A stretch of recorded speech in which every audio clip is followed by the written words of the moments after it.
Welcome to Selfie, Torah, Death Valley National Park, an area called the Artist's Palette.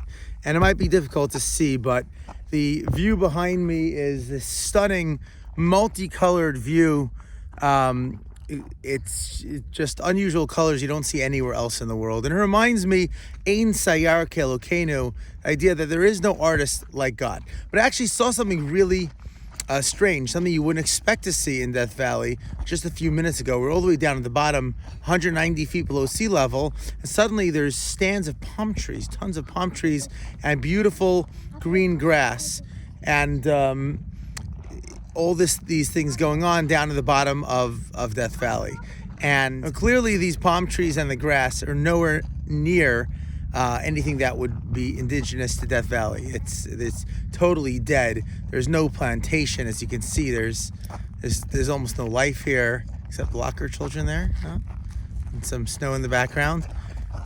So apparently some of the hotels around, there's a couple hotels, and they planted these palm trees and they have grass, and it must be very difficult to maintain. Frankly, I'm not a huge fan of having palm trees there, but I realize because the palm trees don't belong in Death Valley does not have the nourishment for them. They need this constant nourishment of water, but they don't actually belong. And it really reminds us of us and our lives here in this world, in Olam Hazeh. Because our souls require much more than whatever little amount of nourishment this world has. This world is Death Valley for our souls.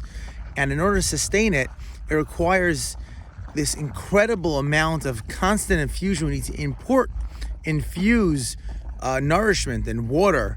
And Torah, of course, is compared to water to sustain our souls. So it helps me remember, and I hope that everyone appreciates, and I'm happy to share with you this beautiful lesson that I've gotten from this beautiful but desolate place on earth, that we live in Death Valley.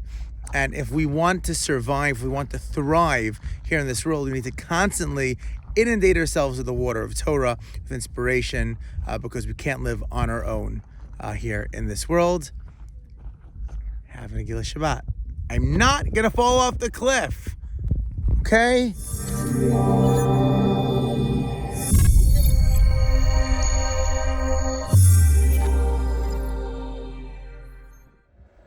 You know, my food could use a little more salt.